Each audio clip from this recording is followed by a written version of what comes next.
So, was I right? Am I a keeper or what? Were we on the same date?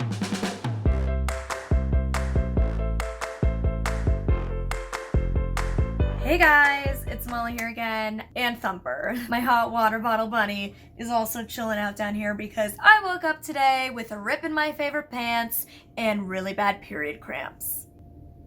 No, seriously, today is one of those days where like everything is just slightly off. Like it's not like nothing's like going severely wrong. It's just like everything's like slightly off, and I've been wanting to film this video all day. Now it's like the evening time, so hopefully the lighting is okay and it doesn't get like progressively darker throughout this video, but it's just been like one thing after the next, which is why it's the perfect day to tell this story, because this is, you see it in the title, the worst date I've ever been on in my life.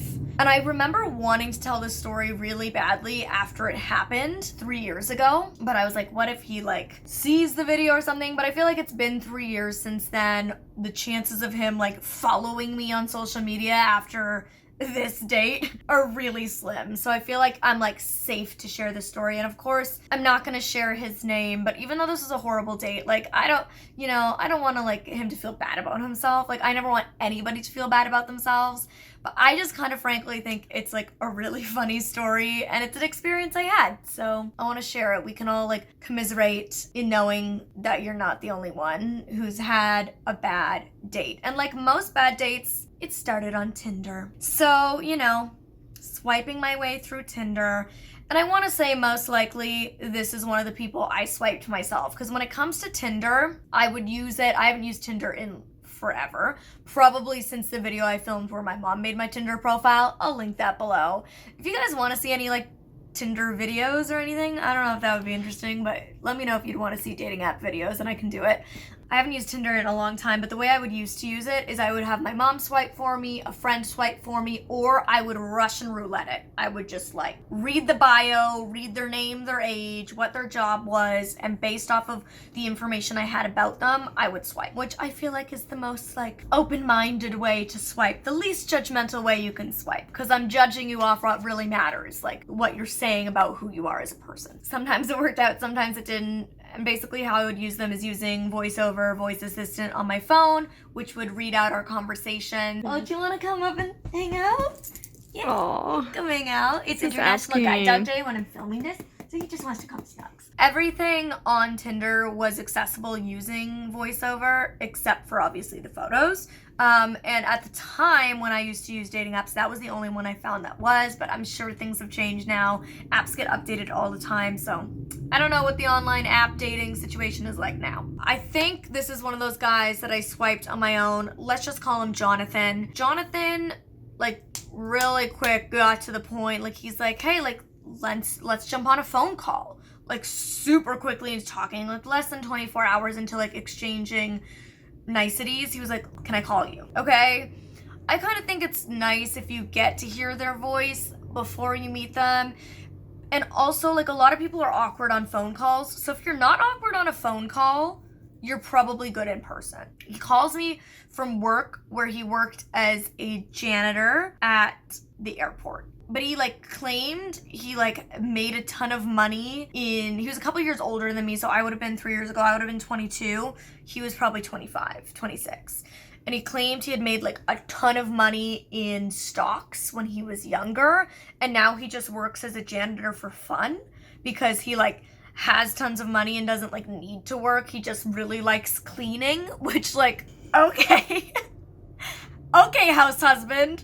We would like talk, and he was like nice. He was like chatty, which is always a good thing for me. Like I don't like when guys, because previously to this, like the worst date I had was just this guy who like didn't know how to conversate, like did not know how to make conversation. And I'm such a talker that I really love a good like tennis match. Like I love going back and forth with conversation and having it flow. And maybe like after 2 times of talking on the phone, like 2 days in a row, he's like, can I take you out for coffee? I was like, sure, sounds good. So we planned to meet at classic Starbucks, which this specific Starbucks that this date took place on is where all of the worst dates I've ever had took place. So I literally stopped going on dates to that Starbucks because I was like, there's like bad date vibe here. The day comes, we plan to meet at 11 in the morning, because I run my own business, I make my own work hours, so I can go for coffee at 11. And he had like evening shifts, so he was cool to meet at 11. He calls me at 10:59.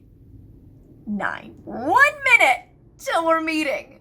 And he goes, I'm gonna be half an hour late. Ladies, now, at this point in my life, I would probably be like, okay, then I can't make it.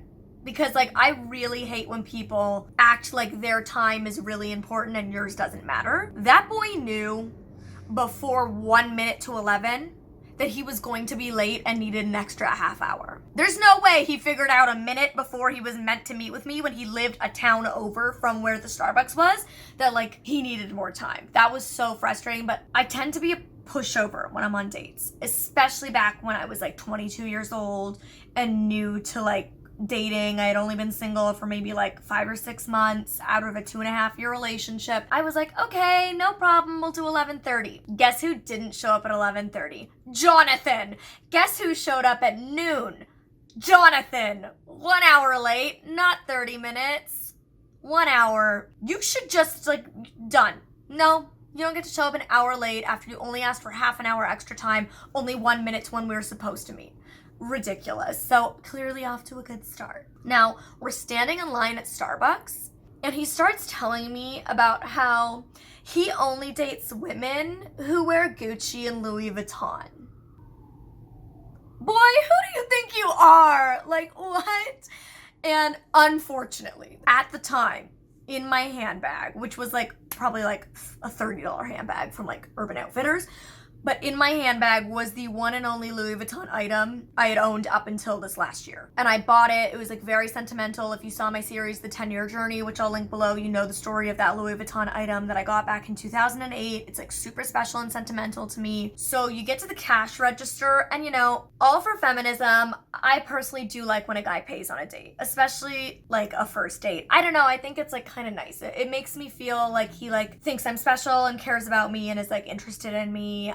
Especially when you're paying like at the beginning of the date. I do that like polite thing where you're like, I'll like pull out my wallet and then see if he offers to pay. And like, if he doesn't, like, cool, like I'll pay. It's whatever. It's my Louis Vuitton, like I said. And he goes, I approve. And I was like, ew, like I need your approval on what wallet I'm using. You're gross. Not only does he not offer to pay, but he makes me pay for his, which as somebody who made so much money in the stock market, I think you can afford your own $5 coffee, sir. Then this isn't his fault, but it just sucked. Like, it added to how bad this date was. Starbucks messed up my drink. I ordered a soy green tea latte, and they made a green tea latte with a shot of hazelnut, which sounds disgusting. So they had to remake it, but they were out of green tea powder, so they had to like go into their back and like get some, because they were waiting on the truck with like just unpacking for the day, so they were like about to have some, so they were waiting on it. So then I had to wait like 15 more minutes for them to make the drink. So we sit at a table and we're chatting, and once again he's just going on about how much money he makes and how he's going to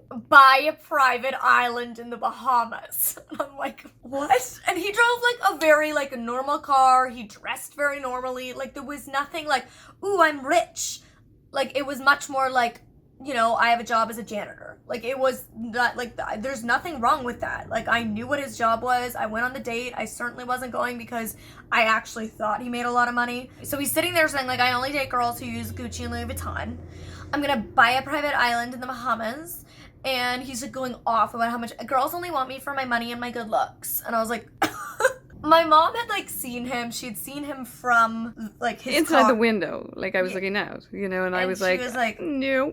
I got scared. She got like bad vibes. And so she was like, ugh. I was a little on edge and thinking, should I go get you? Be outside and he Starbucks. Didn't look as like clean cut as his photos. To be honest, the car was pretty run down. And I'm like you, I don't mind any of that. We don't mind that. We don't judge on that, but like, there were just so many things leading up to that I was starting to get really very on edge. And when somebody paints themselves and builds themselves up to be one thing and isn't, it's a red flag. You're lying. And that's a huge red flag. And like I said, I'm 25 now. I would never have gone on this date with who I am now and where I'm at in my life and the confidence that I've built as being like a strong, independent woman who does not need no man. Like, no.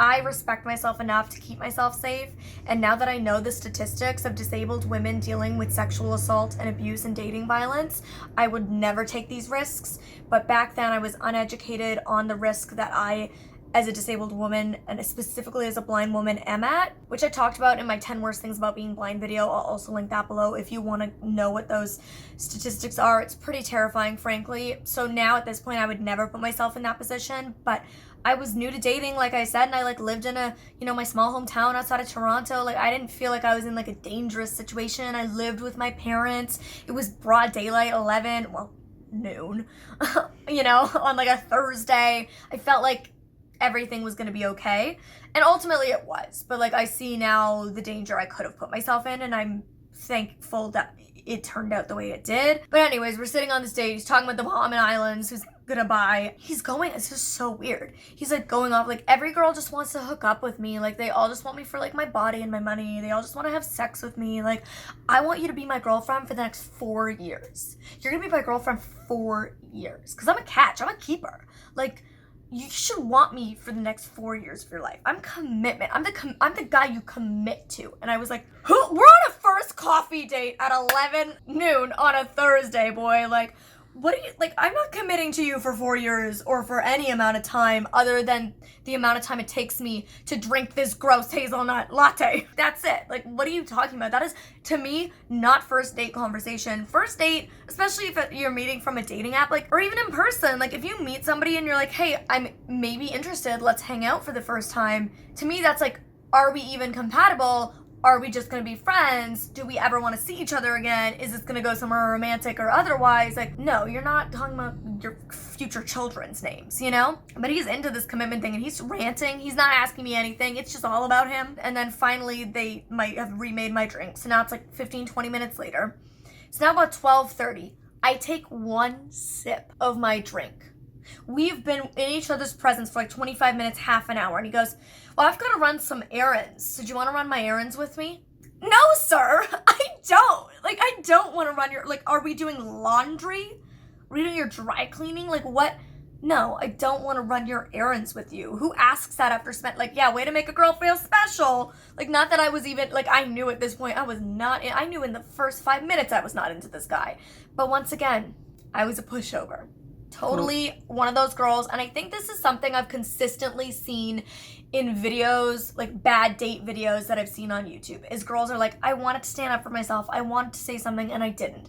I wanted to walk away and I didn't. He asked me to do this and I didn't want to, but I did. Like, he asked me, if I wanted to go out again, and I wanted to say no, but I said yes. Like, all the time. We don't owe these guys anything, okay? Like, we need to be able to keep ourselves safe, say how and what we feel, and we can do that in a polite way and with manners where we're still like being, giving ourselves respect and keeping to our integrity and doing what we want. And at the end of the day, I think guys want to hear how we actually feel. Like, I know I wouldn't want a guy to say that he wants to go on a second date with me if he didn't. Ladies, we need to get better at standing up for ourselves. And I think at this point in my life I have, and I'm proud of how I date now and how I approach dating and how I view dating now. It took a lot of time and it took a lot of work and it took a lot of maturing to get to that point, and a lot of experiences like this one. At that point, being the pushover I was like, sure. And I get in his car. Brilliant.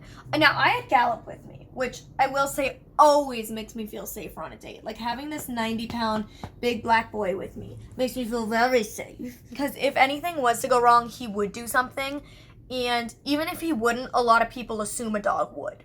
So I always feel safe because I feel like a lot of men look at him and are like, I can't play around with her. So he does make me feel very safe. So thank you. One of many pluses to having a guide dog as a blind person. So I get in the car. He is driving to like auto body shop to get a book about motorcycles because he wants to buy a motorcycle or something like that. We're driving around the block and he's like searching for it and he's searching for it and he's like, maybe they closed down. He's like going down all these streets. He's like, I don't know where it was. I swear it used to be down this way. So then we pull over and he Googles it and he's like, oh yeah, turns out they shut down. So I guess I'll just drop you off now.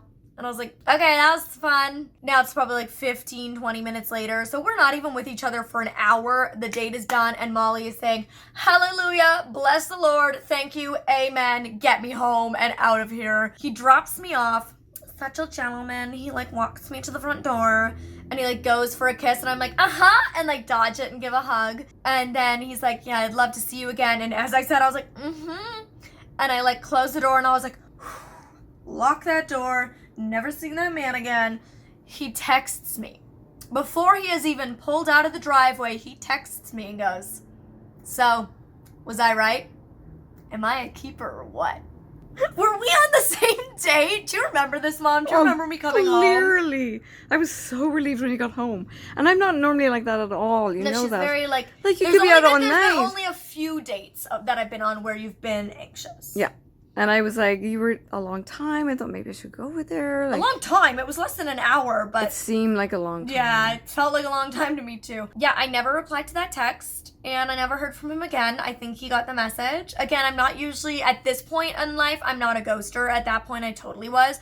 But frankly, I don't blame myself for ghosting. He didn't deserve a response. Like, if you're gonna act like that, if you're gonna act cocky, if you're gonna lie to my face, if you're going to show up so late and give me no notice. Like, he did wrong thing after wrong thing. He disrespected me and my time as a human being. So he deserved to get ghosted, frankly. And no, sir, Jonathan, you're not a keeper. You are wrong.